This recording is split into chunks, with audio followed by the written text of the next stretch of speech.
We are back on the Rational Boomer podcast. Hopefully, your day is going well. It is Wednesday and things a little busy this week.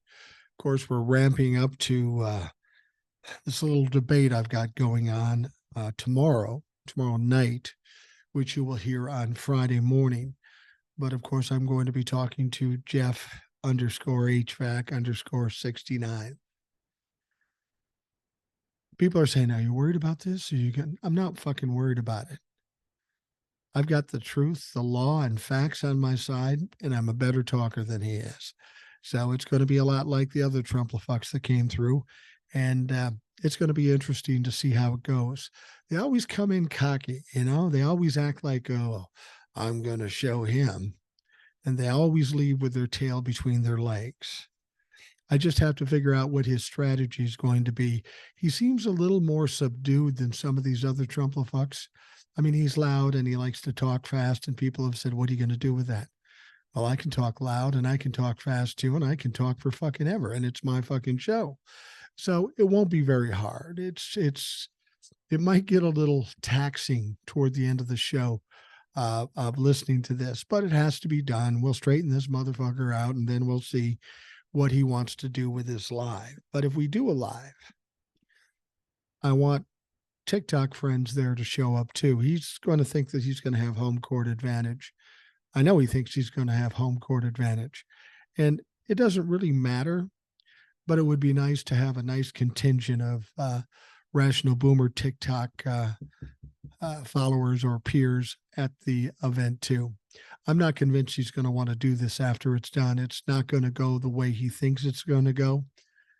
What troubles me about this guy is he's a lot like Donald Trump in the sense he's really only worried about views. I talked to him about his videos where he stitched the news stories. He goes, yeah, those aren't no big deal. It's when I go to my lives when I'm a star. Yeah, dude, you're not a star. You're not a star. I'm not a star. We're just two guys talking some shit, and he happens to be the dumb one. So he pulls the short straw. Anyhow, we've got an interesting week coming up. I'm looking forward to that. Hopefully, Ed will be on Saturday. Hopefully, that'll be the case, but we'll see what's going on. Anybody else interested in being on the show, you know what to do. Send me an email at rationalboomer@gmail.com, and we'll get down to business. Well, of course, I have some emails. First one comes from Mike T. He says, hey, Mike, well, this should be interesting to see play out. The QAnon shaman is going to run for office in Arizona as a libertarian. I can't see him landing anywhere but last place, assuming he's running against someone else. What's your take on this? Best regards, Mike T.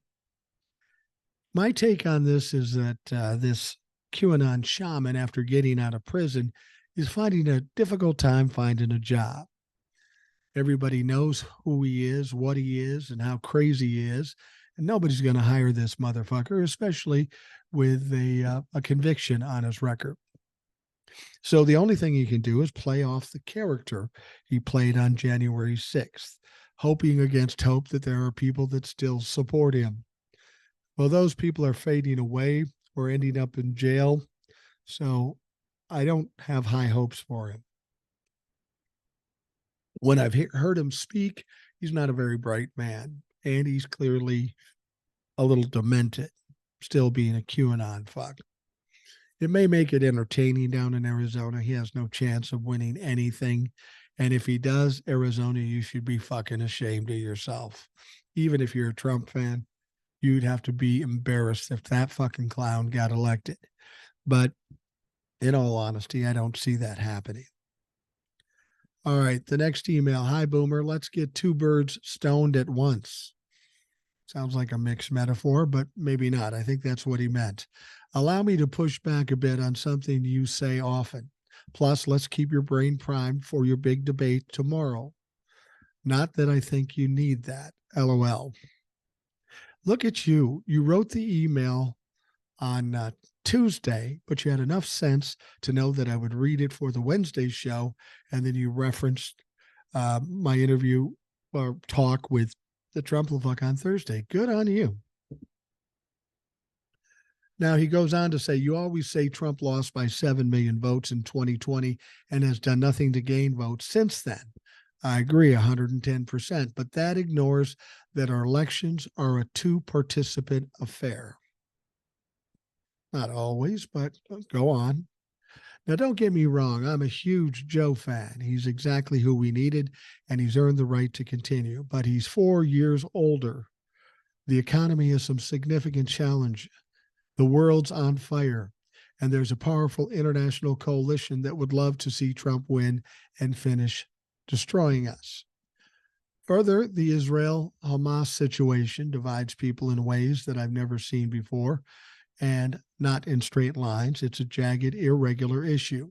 And yes, I know the only choice other than Trump is Biden, but I've seen a lot of smart people fuck up stark binary choices. Most of us do that to a minor degree every day.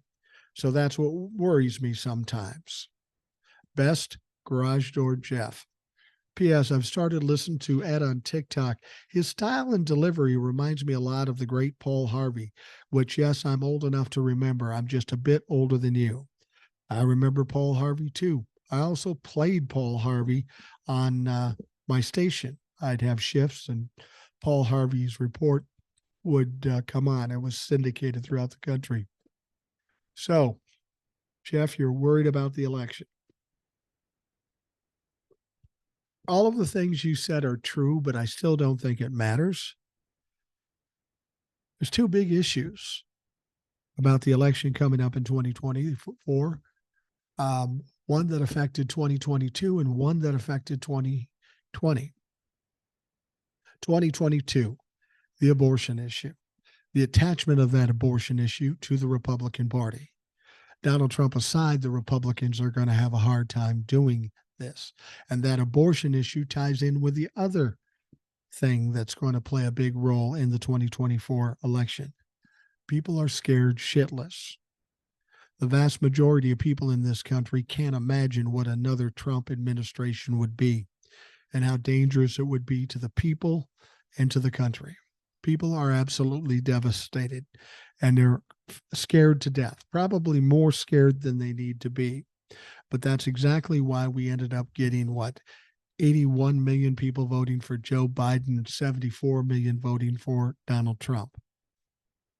It's fear.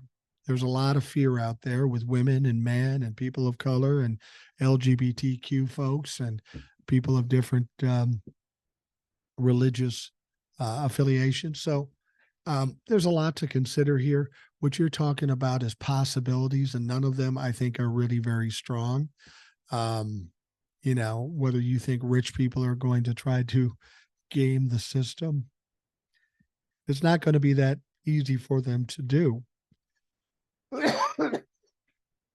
Cold's getting better, but it's not gone yet. Now, I think you're looking for things to worry about. You got to look at the way things are trending. You got to look at what's important to people. The whole Israel-Hamas situation divides people in ways I've never seen before. You really think so? I mean, I know there are people who are of different sides in this country, but we have a hard enough time getting people fucking concerned about problems in this fucking country, like attacking the U.S. Capitol. Do you really think there's huge amount of people worried about Israel and Hamas enough to affect the election? I disagree. People don't get involved in stuff unless it bites them in the ass. And granted, there might be some Jewish people and Palestinian people in this country that might feel pretty strongly. But I don't think most people are really feeling as strongly as you're saying. I think that whole thing about millennials and Gen Zs voting against Biden because he stood with Israel, that's just a Republican messaging tool. It's not true. I've talked to a lot of millennials and Gen Zs, and not one of them are even thinking about it. I don't think it's as big a deal in terms of the election. Now, it is a big deal in terms of the world and in the Middle East. I'm not diminishing that, but its effect on the election, I don't think is going to be that big a deal. Besides, if you're mad at Joe Biden for standing with Israel, and your other choice is somebody who's trying to overthrow the country, you got to balance that out a little bit. It's not 6 of one and half dozen of the other. The one on Biden's side is serious, certainly, but doesn't affect the people the same way that overthrowing the country might. So I think people are throwing things out there, throwing shit at the wall to get you to worry. And I think they're winning if you fall into it, if you suck into it. All right, the next one is Carol. I'm the one that wrote you earlier about Trump and friends becoming a dictatorship. These dictators, as you know, tend to nationalize industries. Think how many industries donate to him. If it nationalizes, then the executives are replaced with dictators and his cronies take profits. Do you think the Kochs would support him if they thought he would eventually take their business? Well, Carol, we know the Kochs are not supporting him right now. In fact, earlier this year, the Kochs allotted like $70 million for a campaign against Trump. I think the Kochs are rightly understand that Donald Trump can't win the election against Joe Biden. So what they were trying to do is put enough money in it to get people off of Donald Trump so they could bring some other candidate that maybe could actually get elected. Well, that's not done much good. We're still sitting where we are in the primary polls with Donald Trump way ahead. Now, people are very nervous about Donald Trump being the prospective candidate, and I'm not worried about it at all. First, I don't see how he's ever going to get there. There's just too much shit going on, and it's going to bury him. But even if Donald Trump somehow makes it to be the candidate and runs against Biden in 2024, that doesn't bother me. Donald Trump is the exact worst person to run against Joe Biden. As Jeff said up in the previous email, he's done nothing to gain ground, support, or votes, and he lost by 7 million votes in 2020. No way Donald Trump can win in 2024. I don't see him as the nominee, but if he gets there, that's a fucking gift to the Democrats. It'll guarantee the win. And frankly, I don't see the Democrats losing to any Republican that they put up. So the Kochs are already against him, Carol. So we got that going for us. A lot of big money people have backed out on Donald Trump. That's why he's struggling financially. All right. The next email. Hi, Mike. I'm looking forward to your podcast with Trumplefuck Jeff. It's really not going to be a contest without looking into him. I can tell he's probably going to be just like all the others. I wouldn't be surprised if after you destroy him on the podcast, he doesn't invite you to his live. No, I will not be surprised by that at all. You remember Brian, who was on the show? He insisted I come on his podcast. But after that show he did with me, funny, never heard from him again, except some stupid remarks on my Facebook. But I was never invited on his podcast. He always had an excuse. Oh, we got technical problems. Oh, my electricity's out. Now, if this guy's smart, he won't have me on his live. But then again, this guy doesn't appear that smart. So if I go on the live, I look forward to that too. But I want a bunch of people from the Rational Boomer there because this thing will probably get taken down fairly quickly. I mean, this guy's already been banned for a period of time, so God knows what's going to happen. But it would be kind of fun to do the live. I'm kind of excited about that prospect, so I hope he still does. The emailer goes on to say, if he doesn't check it out, I hope you record the live so that those of us who might miss it can hear you embarrass him on his platform. Yeah, I got to figure out how to do that. I mean, I can record it on TikTok, I think. I think I can do that. But then I need to get it up in the podcast platform and YouTube platform. I think I can get it up on the YouTube. I don't know if I can get it up in the audio. This technical shit that I don't know much about. I'll maybe check with my son and he can maybe help me out with that. But yeah, if we do the live and I can record it, that motherfucker's going up. The Supreme Court's self-imposed code of ethics is too little too late. I agree. After the Democrats take control in 2024, they need to expand the court and pass a code of ethics law that includes some sort of referral to impeachment. If we don't expand the court before we pass the ethics laws, then I fully expect the current court to declare it unconstitutional. Now, that's distinctly possible. I I heard something. Sheldon Whitehouse, a representative in the House of Representatives, and he's a big guy on the tails of the Supreme Court. He was saying that the Supreme Court doesn't think Congress has any right to look into it, but the fact of the matter is there are laws that apply to them that were um, created by Congress, and the organization that overlooks federal judges was created by the House of Representatives or Congress, and the Supreme Court's full of shit.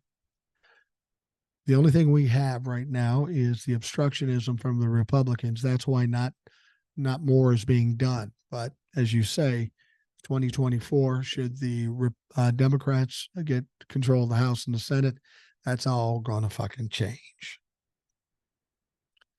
The House passed Speaker Johnson's funding bill. He's probably going to be ousted, just like Kevin McCarthy. These MAGA fucks are in over their heads. Each time they pull shit like this, they prove that they cannot govern. We'll talk more about that in just a minute or so. None of this makes Biden or Democrats look bad. If they oust him, how long until we get another speaker? Another 3 weeks or maybe 6? They'll probably piss away the time this bought. I think after the 2024 election, the Democrats need to either pass a law or try to get an amendment on the ballot that basically ends both the debt ceiling and these funding deadlines. I say remove the debt ceiling completely, as it's ridiculous, and it makes it so that if Congress doesn't pass a new spending measure, the previous spending levels continue until they do. This shouldn't be that hard. I think that's a good point. We should not be at risk of shutting the government down just because we have dumb fuck politicians. Couldn't agree more. Lastly, I was thinking about all the money spent on political ads every cycle. I wonder how many more elections before the spending falls off. I don't know how much good the ads are actually doing besides pissing people off about both sides. I don't see most ads unless they creep into a platform like YouTube. I haven't had any sort of cable or satellite in 10 years. More and more, the millennials and the younger are opting for streaming, and I know I'll gladly pay extra for no ads. I try to avoid any sites that have tons of ads. With baby boomers and silent generation dying off, how long until these ads are a thing of the past? Thanks, Eric. Well, I can tell you this, I'm a baby boomer and I don't have cable. I have streaming. I have some, I think I got Hulu and I have the live version of it so I can watch sports and other stuff. But I've paid for cable all of my life. Cable first came into being in 1980 in this state, and I was 20 years old. I wasn't paying for it then, but the moment I turned 23, got married, was out on my own and doing all this stuff, I've been paying for cable ever since, and it gets more expensive and it's more worthless. So I agree with you. I think a lot of things are going to change over the next 5 to 10 years. The media is going to change. We're already kind of seeing it. These 24-hour cycle news channels will still be there, but they're going to have to change their ways a little bit because people really aren't that interested in them. I'll be honest. I used to watch them on and off all day, and I don't do it as much anymore because it's all the same shit repeated over. I can watch it for an hour and then know what exactly is happening unless some breaking news, as they say, pops up. But the fact of the matter is I've got a bunch of news sites on my phone, and if something big happens, I get a notification. So then I can just dig down, see what it is. I don't need to turn on the TV. The media has been our problem for a long time. And I think there's going to be some major changes in it. I tell you a prediction I made years ago.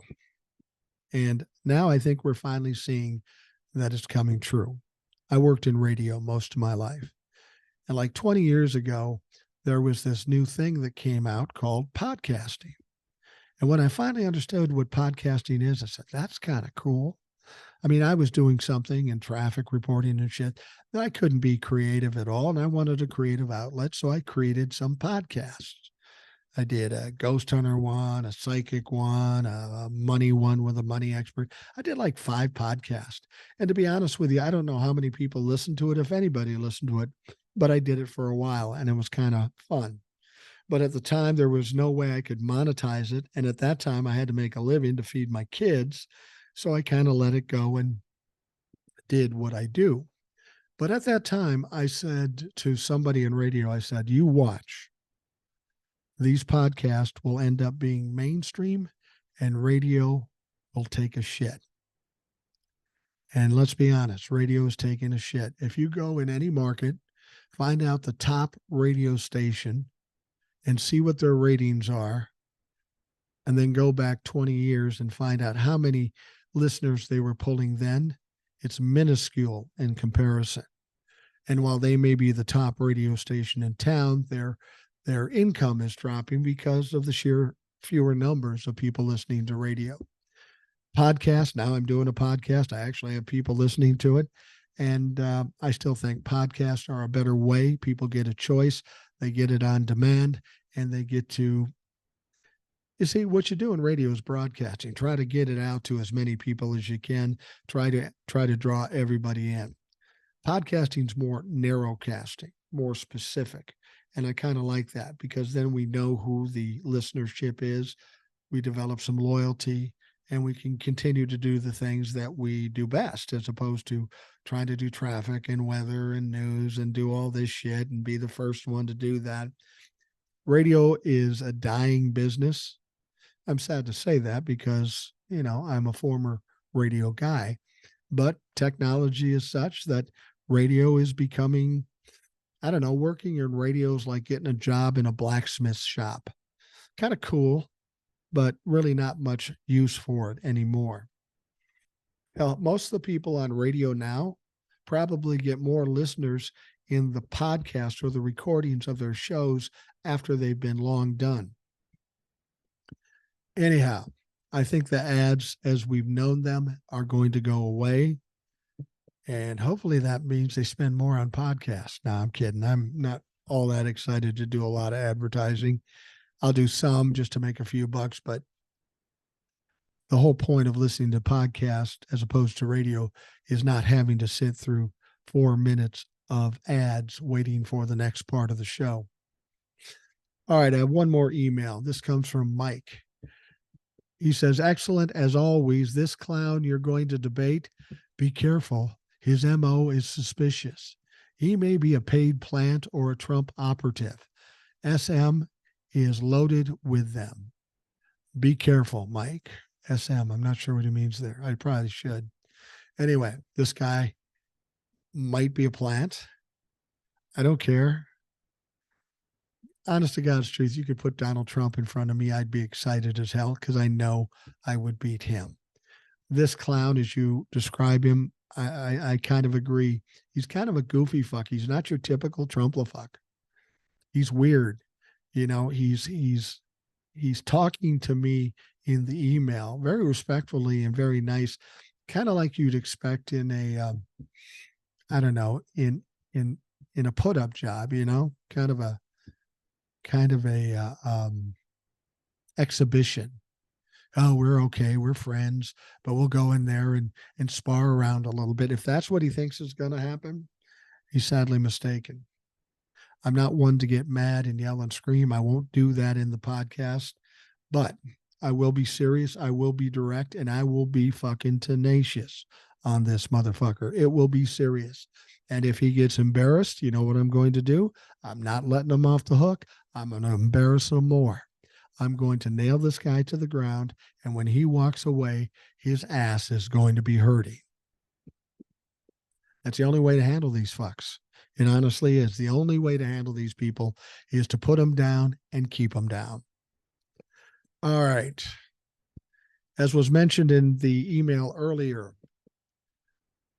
Mike Johnson passed a bill to give us a continuing resolution to this budget issue. And this continuing resolution would put it out till January 19th, I think. That said, a lot of his constituency or a lot of his colleagues in the Republican Party are fucking pissed about it. And we knew this was coming. I talked about it earlier in the podcast a couple of days ago. Mike Johnson has no choice but to get something passed. And if he wants to get something passed, he's going to have to bend to the Democrats and accept help from the Democrats. But that's going to piss MAGA off. Well, that's exactly what happened today. Far-right Republicans were incensed at House Speaker Mike Johnson's successful bid to fund the government with support from Democrats. Now, the House on Tuesday passed Johnson's so-called two-step stopgap bill that would fund certain parts of the government into mid-January and others into early February. Damn, this cold. I don't feel as bad, but I still get a cough. And you know what causes me to cough? Fucking talking. People say to me, why don't you just rest? You're kind of cold. Why don't you just slow down and rest? I'll tell you why I don't slow down and rest. Because I'm not a pussy, okay? You're going to have to deal with some coughing now and again, but I'm doing this. Now, in what this guy is doing with this two-step plan, that's setting up potential partial government shutdowns unless spending agreements are reached. So now we'll have two deadlines. If we don't get something figured out, it'll shut down. At least part of it will shut down. And I have to think that maybe what he wants to do is like focus on bits at a time, get that one done first, and then have another month or so to finish up. Either way, it's a bad idea. The fact of the matter is this whole process for the House of Representatives should be an easy thing. It's something the House has done for years without a problem. But with the entrance of MAGA, therein lies the problem. They're the flying the ointment, the shit stirrers. But it was Johnson's method to get the bill through the House, as well as the fact it contained no spending cuts, which pisses off MAGA. That angered many House Republicans. Johnson relied overwhelmingly on Democratic votes instead of those from his own party. The House Freedom Caucus, a bloc of several dozen lawmakers, formally opposed the measure, though it did not say it would retaliate against Johnson. Representative Chip Roy suggested, however, that there could be consequences. Oh, no, not consequences.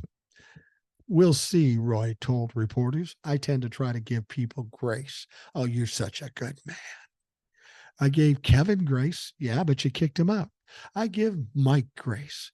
Well, Chip Roy, you're a representative in the House. You got your little districts that you cover, but you're not an important guy.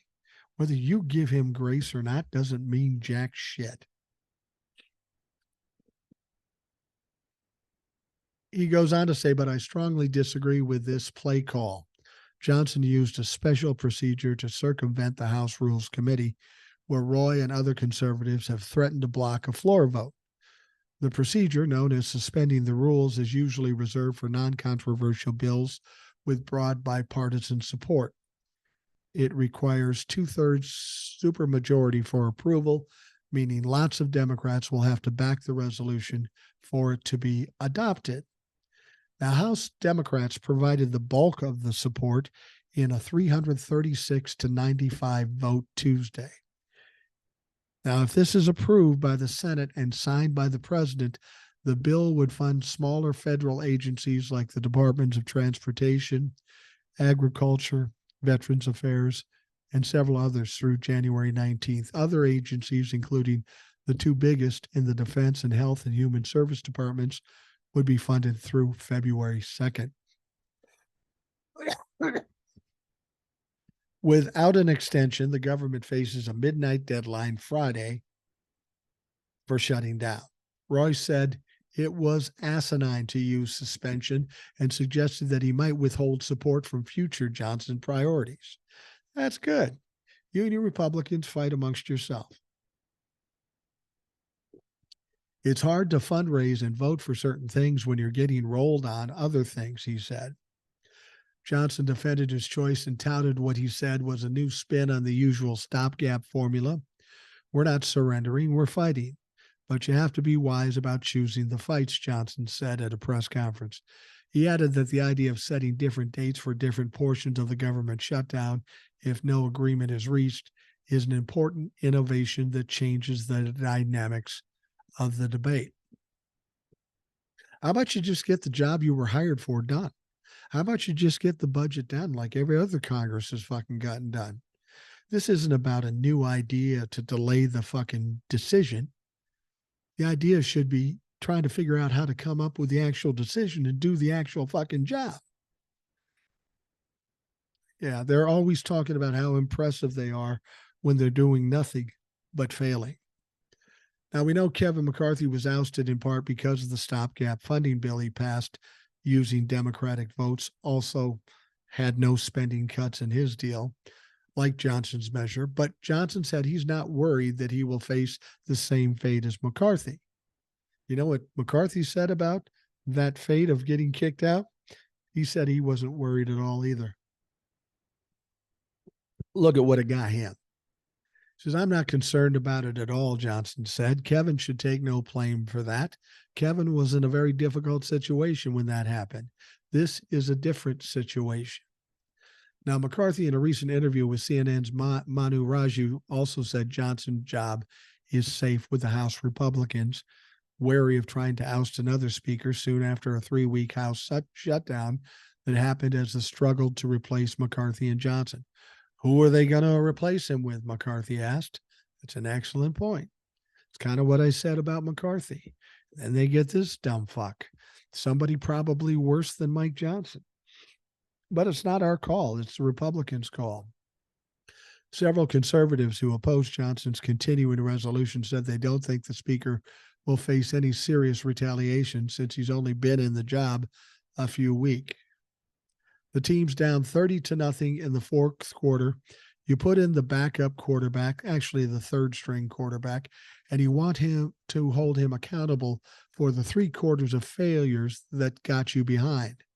Representative Bob Good of Virginia said, explaining why the team shouldn't bench Johnson. Still, Good likened the vote to both a fumble and an interception. I'm not cutting the guy, he said. Well, they make a good point. The mess that Mike Johnson is in isn't of his making, but it is of the making of the Republican caucus in the House. They wouldn't be in this situation if it weren't for MAGA and all the other allegedly normal people bowing to MAGA. This problem is all about the Republicans and the Trump-la-fucks. They caused it, they own it, and if this country shuts down, they're in some deep shit, so they're not going to let it down. They're not going to let it go down at all. They never were and never will. They've got nothing they can gain. Now, MAGA, on the other hand, would love to see it shut down, love to double down, triple down, and show how tough they are. But every time something like this happens, they realize, and hopefully the Republicans realize, they ain't tough at all. They're weak-ass bitches, and they should be treated as such. All right, we will take a quick break, and we'll be right back.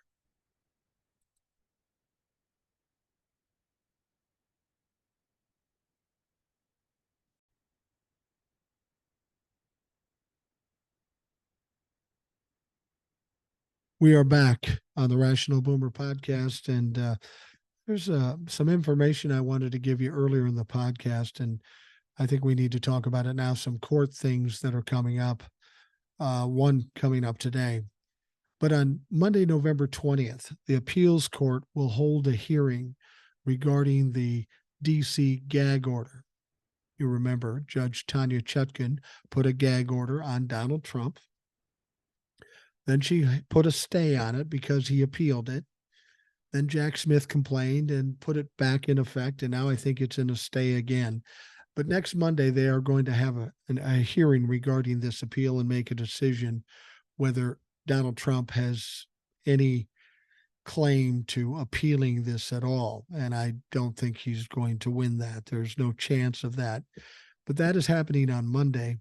And Jack Smith is coming loaded for bear.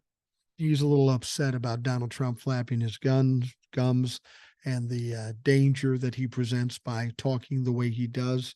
He's got a lot of evidence and maybe some videotapes and such that he's going to present. So this is not going to help Donald Trump when it comes to the series. So that's coming up Monday, and hopefully we can set that aside, get that gag order on again, wait till he violates it, and then put that motherfucker in jail. We'll see. There's another issue going on down in Georgia today. Fani Willis is making a motion for an emergency protective order over all evidence in her Georgia case against Donald Trump and all the others, her RICO case. You remember what happened just the other day. There were two videos leaked out. And yes, I mean what I say, they were leaked. They were depositioned from Sidney Powell and Jenna Ellis. And they were pretty damning for Donald Trump. They basically suggested that Donald Trump had told people that regardless of what happens, he's just going to sit in the Oval Office and not move, probably hold his breath too. Now, why that's important is because it kind of creates or identifies the fact that he had intent. I mean, that's one of the things that comes into play when the prosecution starts. It's one thing that he did it, but if he knew he was doing it, he had a strategy for doing it. Now that motherfucker's really guilty. And that information was pretty much substantiated in what came out in those videos. Now, Fani Willis is really upset that those videos were leaked out. She didn't want to do that. She doesn't want any of her video evidence or any evidence released into the public until the trial starts. And she said something very interesting. She only gave that evidence to one group, and that was Donald Trump's lawyers. Other than Fani Willis, the only people had it was Donald Trump's team. Now, the question is, why would Donald Trump's team release it? There's a lot of theories about it, but I think the most important one, even though this was really damning, he wanted to get it out into the public so his Trump-la-fucks could see it and get angry about it at Jenna Ellis and Sidney Powell. So what Donald Trump and his team are trying to do are intimidate future witnesses, witness tampering, if you will. And Fani Willis is very upset about it. She wants this emergency protective order put in place, and they are going to be talking about that today. I suspect they will put that order in place, given what has already happened. And I think most people can surmise why the defense would put this out. They can surmise that it was the defense that put this out. That's the only possible option. And I'm sure they can understand the potential dangers and witness intimidation that is occurring when they do this. So I expect the defense to get slapped in the mouth, get the taste slapped out of their mouth when they're asking for this emergency protective order. Donald Trump's team will try to fight against it. It won't make a difference. They're going to put that emergency protective order in effect. There was one other thing that Fani Willis said that I think a lot of people find disappointing, and I don't know really how to think about it at this point. But she was on a news program, and they were asking her about the length of time for this trial.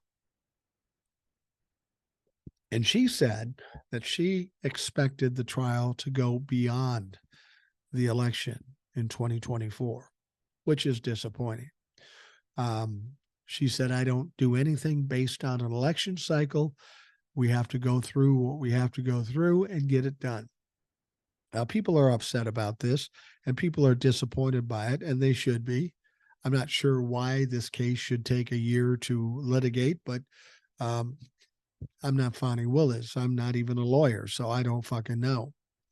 But before everybody starts worried about the sky falling or Armageddon or whatever, because it may go past the election. And I'm not absolutely certain that it will go back past the election because, you know, things happen.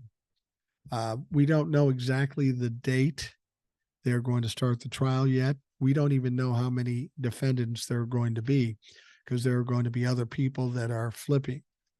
But after Fonnie said this, she's going to get a little backlash and she may change her position on this.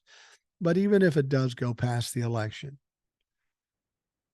the case in Washington will be over, and Washington, D.C. will be over by the election. The case in Manhattan will be over by the election.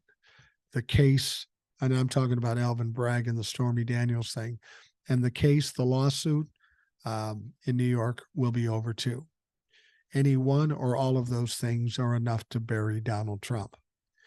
Here's what you need to understand is any of these cases will likely be appealed, and the appeals could go on for eternity, 5 years.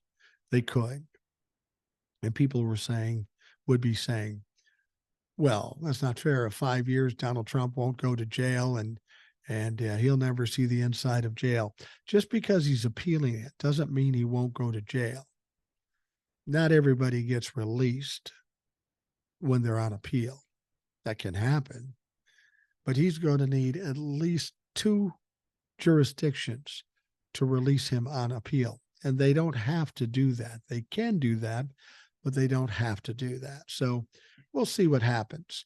I mean, whether Donald Trump's in jail, the fact that he'll be broke, that he has no power, no buildings, no money, nothing, the fact that he's a convicted criminal, he might have anywhere from 2 to 80 convictions. It's going to be too much to handle whether he's in jail or not. So let's not worry until we need to fucking worry. Do you remember when the House of Representatives was kind of a respected place? A lot of sanctity, kind of sacred, a lot of respect, decorum, if you will. Yeah, well, that's not the case anymore when it comes to the House of Representatives. It's more like a local bar with all the local drunks at 1 a.m. getting ready to fist fight. Because there's a lot of contentiousness in the House of Representatives. And surprisingly, it's not between the Democrats and the Republicans. It's the Republicans against the Republicans. And in this first case, even a witness. This is an interesting story. I saw the videotape. It's fucking hilarious. If you get a chance to see it, do it. So there's this senator, Mark Wayne Mullen, a Republican of Oklahoma. He openly tried to throw down with Teamsters President Sean O'Brien, citing a tough-talking tweet posted over the summer criticizing the lawmaker's height and daring him to a duel. Now, Sean O'Brien, the head of the Teamsters, the fact that he might be maybe a little bit of a loudmouth and talk some shit, that's not surprising. But we got a Republican, and he can't contain himself. All right, Mullen said this. That guy continues to get away with this stuff, said during an appearance on Newsmax. Carl Higbee, Frontline, soon after their clash, the momentarily turned a Senate chamber hearing into a ringside billing. It's silly and stupid, but every now and then you need to get punched in the face. Yeah, nice talk. The congressman had O'Brien, the Teamsters boss, in the crosshairs based on personal digs made on Twitter over the politician's mispronunciation of his name and posting that he was full of shit. A follow-up to that tweet had O'Brien mocking Mullen's stature with a photo of him on a booster step behind a podium and baiting him to a duel. Greedy CEO who pretends like he's self-made, the second tweet reads. In reality, just a clown and a fraud. Always has been, always will be. Quit the tough guy act in these Senate hearings. You know where to find me, any place, anytime, cowboy. Now that's the Teamster talking to the senator. Mullen read the second tweet verbatim and then stood up to appear as if he was ready to fight it out.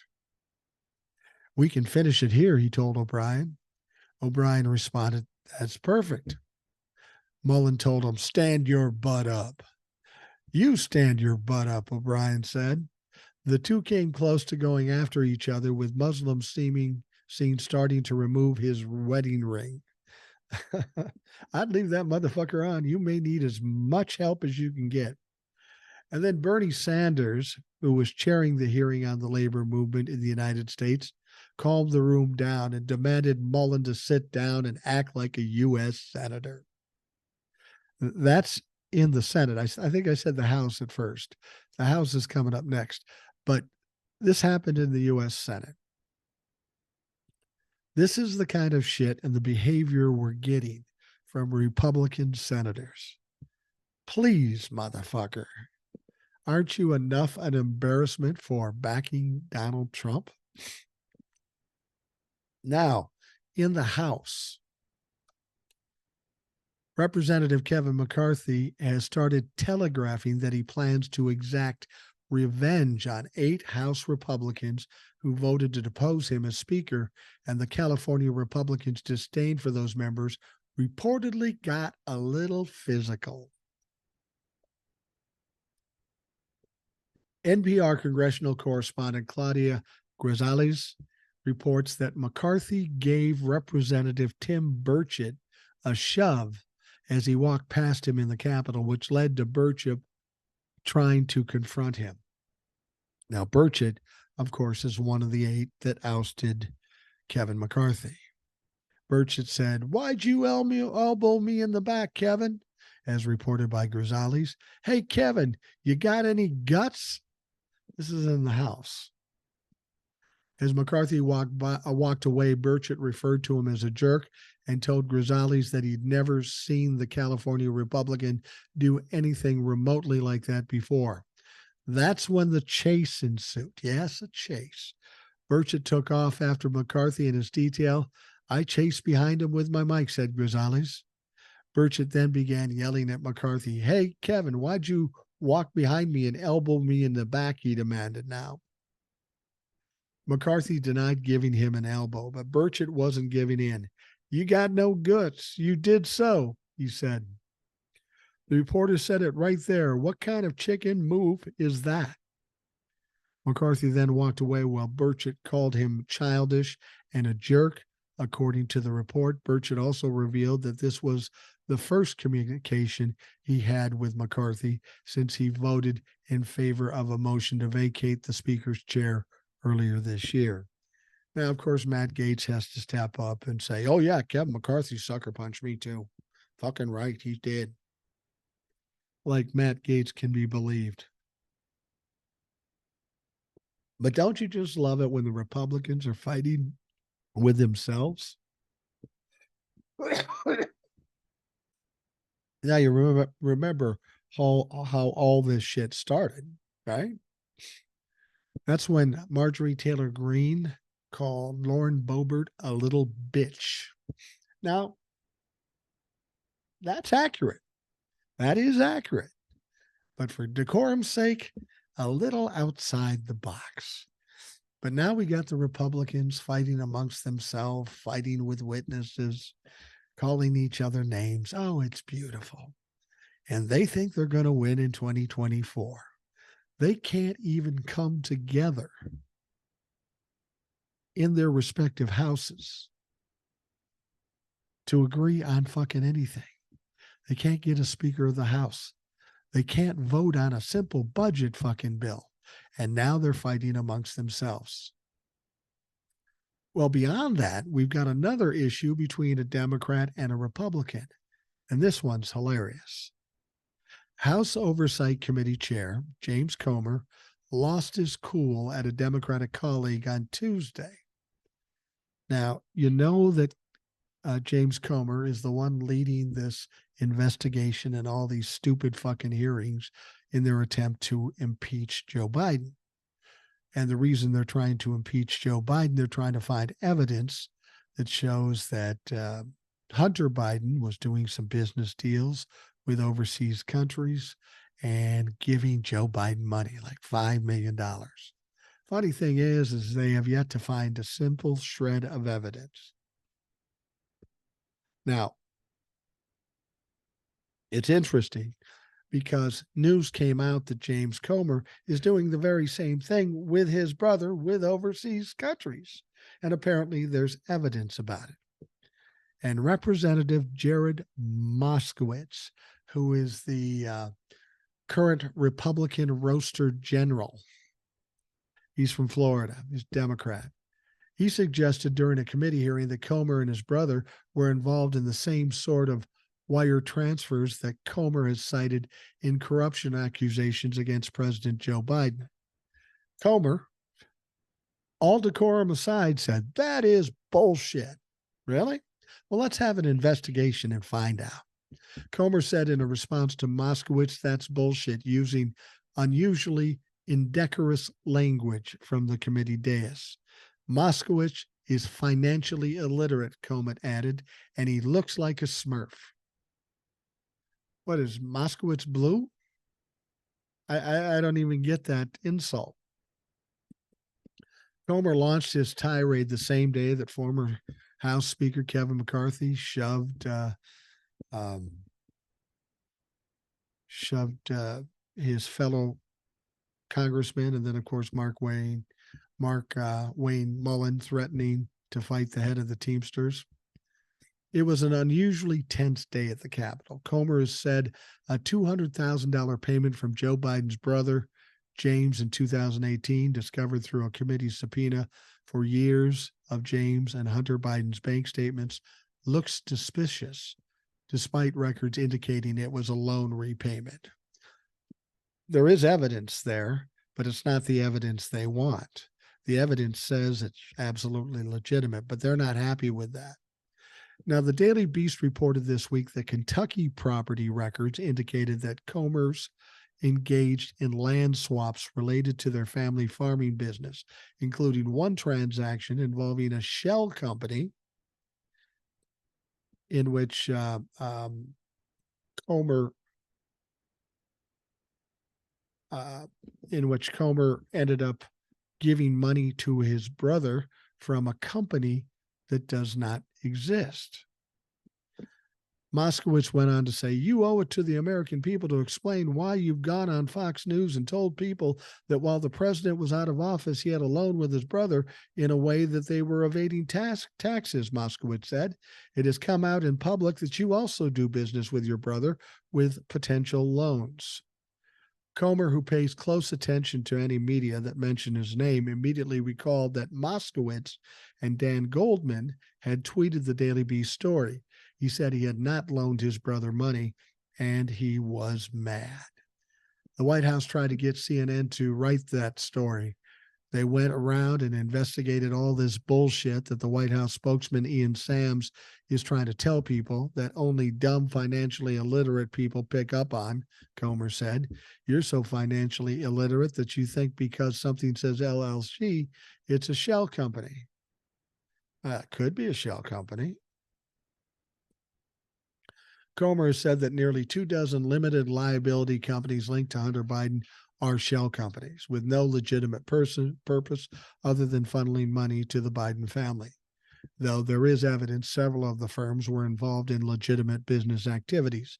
LLCs are business entities registered with state governments. Comer has been increasingly testy about the impeachment inquiry, criticizing reporters for their skeptical descriptions of his material, such as records suggesting James Biden had merely repaid a loan from his brother. Loan my ass, Comer told HuffPost earlier this month. Well, Comer, regarding your payments to your brother Um, bullshit my ass. I think if you're going to spend the time investigating Joe Biden while coming up with no evidence, we might as well take a look at what you're doing. And it's ironic. It's typical with the Republicans to project. It's almost predictable. If they accuse somebody in the Democratic Party of something, you can almost be sure that they're doing the very same fucking thing. All right. Moving on. Now, Donald Trump can rant all he wants on Truth Social for now. The new filing about the former president's right wing social media platform has raised serious doubts about his viability. You know, Donald Trump, the master businessman. Seems like Truth Social, which was going to take down Twitter, it didn't take down Twitter. Elon Musk did that himself. Apparently, they're in trouble. The Hollywood Reporter reported on Monday that Truth Social has lost $73 million since debuting less than a year ago, February of 2022. And that's prompting a grave forecast from independent accountants for Truth Social's owner, Trump Media and Technology Group. The concerns were reportedly revealed in a financial disclosure filed by the company's SPAC merger partner, Digital World Acquisition Corp. TMTG's Trump's media company, independent registered public accounting firm, has indicated that TMTG's financial conditions raise substantial doubt as to its ability to continue as a going concern. Debts were piling up fast as of June 30th, 2023, according to the financial disclosure. Management has substantial doubt that TMTG will have sufficient funds to meet its liabilities as they fall due, including liabilities related to promissory notes previously issued by TMTG. Well, that's not news. Donald Trump not paying his bills, that's kind of expected. I mean, if you loan or invest money into Donald Trump and you think you're going to get your money back, you're not much of an investor. You don't look into shit. The parent company of Trump's Twitter knockoff is hoping to go public via the merger. But as you can understand, there's some concerns about that given the status of the business and the status of its owner, Donald Trump. TMTG believes that it may be difficult to raise additional funds through traditional financing sources in the absence of material progress toward completing its merger with Digital World. Trump, the Republican presidential frontrunner, is fucking up another business. He's bankrupted hotels, casinos, stakes, universities. They all went bankrupt or simply ceased operations because they were an absolute failure. One commenter reacted to the Truth Social report, called his business acumen the minus touch, MINUS touch. I like that. All right. We're winding down here. I told you about this new book that Jonathan Karl came out with. It's an ABC reporter. The name of the book is called Tired of Winning. Reveals his frustration as a reporter trying to get answers on January 6, 2021, as the U.S. Capitol came under attack by Trump supporters. Now, Karl recalled that he, like most reporters, was desperately trying to get the White House to respond to questions about the president's comments on that day. The utter lack of response on such a critical day was so dumbfounding that at 7:42 a.m. the next morning, I sent Kayleigh McEnany a message intended to note for history that a White House press secretary had been missing in action on a day that looms large in the history of the United States. For the subject line of my message, I wrote, "Message to the National Archives." He told her that thanks to the Presidential Records Act, everything that McEnany or anyone else in the White House did or did not do to stop January 6th would be forever preserved for history. Now, the process of releasing to the public will begin in 15 years, Carl said. Let the record show that throughout the extraordinary events of January 6th, multiple emails, text messages, and phone calls to the White House press secretary have gone unanswered. Attempts to get answers to basic questions this morning have also been fruitless. McEnany never responded. Trump will be long gone by 2036, but McEnany won't. I would later learn that McEnany's own deputies were pleading with her to condemn the violence and call off the rioters, but she couldn't because that would piss off the boss. Carl continues in the book, she had the honor and responsibility of being the lead spokesperson for the White House and did absolutely nothing. Deputy Press Secretary Sarah Matthews testified to the Select Committee about an argument she had about condemning the violence. She said a colleague suggested that the president shouldn't condemn the violence because they thought it would be handing a win to the media if it were to condemn his supporters. And I couldn't believe that we were arguing over this in the middle of the West Wing, talking about politics of a tweet, being concerned with handing the media a win, when we had just watched all that violence unfold at the Capitol. And so I motioned up at the TV and I said, do you think it looks like we're effing winning? Good point. Carl wrote that one sentence that 25-year-old junior press aide displayed more common sense and acted more decisively than either the President of the United States or his chief of staff or his press secretary. She quit at the end of the day, effective immediately. This book is going to be interesting. He had the inside track, Jonathan Carl did, about what was going on with the White House during and after the January 6th attack. There's going to be a lot of information that comes out, and it's coming out at a very timely time prior to the 2024 election. A lot of people can make up lies about what happened on January 6th, but the video evidence is there. The documentation from the media that was there, the police officers that were injured was there. The Republicans will continue to try to deny what happened on January 6th, but this is going to come all raining down on them. We know that at this point, Jack Smith has only indicted Donald Trump regarding January 6th. We all know that more is to come. We don't know when, but we know it's coming. There were far more people that were involved in the January 6th planning, the strategizing, and the installing of this event. When it happened, we thought, oh, a bunch of guys just got mad and went and attacked the Capitol. What we have found since then is that there were all kinds of strategies going on. The fake electors, Donald Trump trying to coerce secretaries of state. There was all kinds of shit going on. This was a very meticulously planned effort to overthrow our government, to overturn an election. This is what happened. Jack Smith has all the evidence of this. And because he has all the evidence, I am absolutely sure that in superseding indictments, we're going to see a lot of named people get indicted. Ginny Thomas, Roger Stone, sitting members of Congress, maybe some Secret Service. All kinds of people are going to be indicted.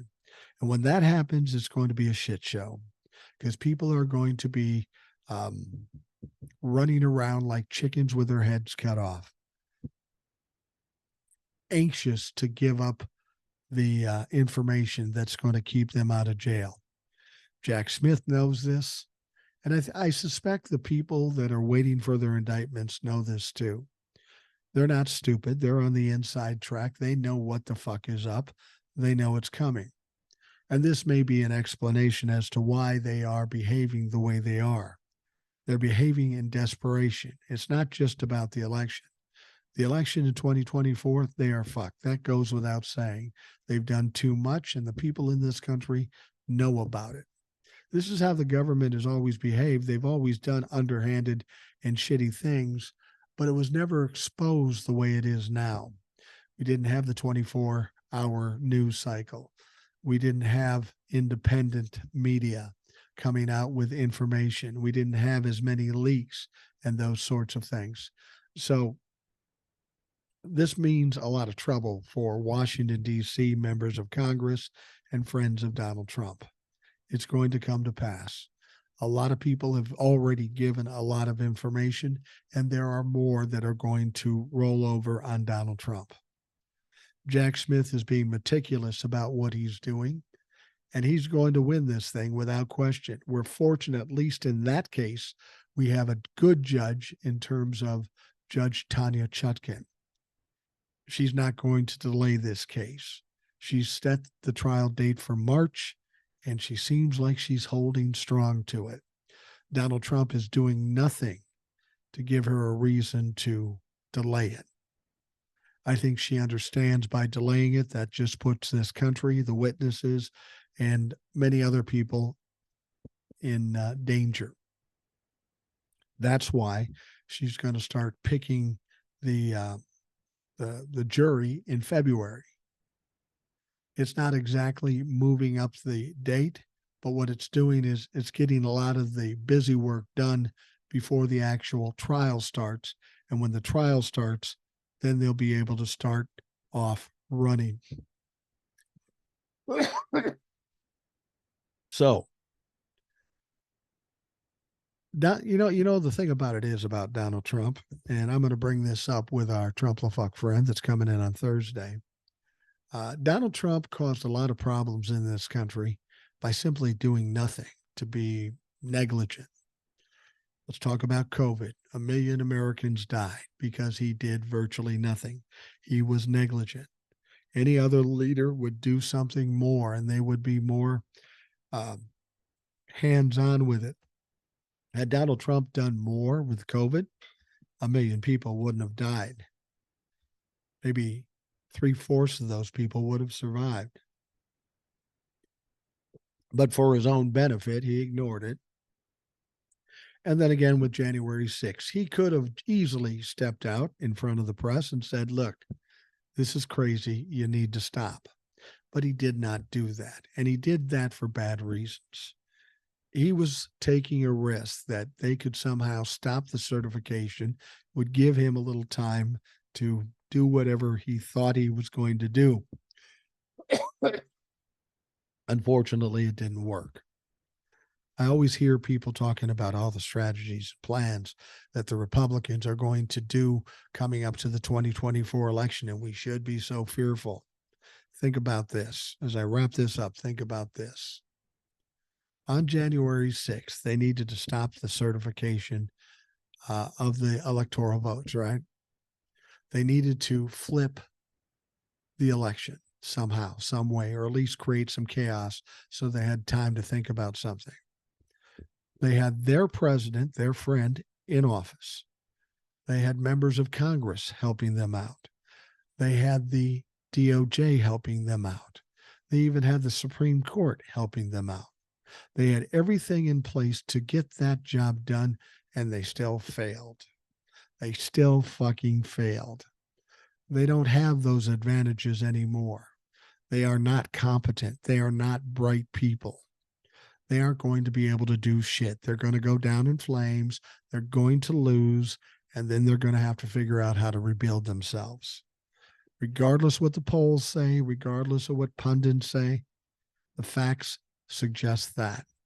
And I always prefer to stick with the facts as opposed to bullshit coming out of people's mouths I don't respect. All right, we are going to wrap up the Rational Boomer podcast. I want to thank you for taking the time out of your day to listen.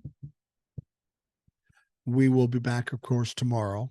Now, as I've told you, I'm going to talk to this Trump-la-fuck on Thursday, but it's going to be Thursday night, so you won't hear that podcast till Friday. I mean, assuming he actually shows up, we'll see. So tomorrow we'll have a normal podcast, but Friday that's when the Trump-la-fuck should be in. And that's when we will dispense with that dumb motherfucker. All right. You have a great day. We will talk to you tomorrow.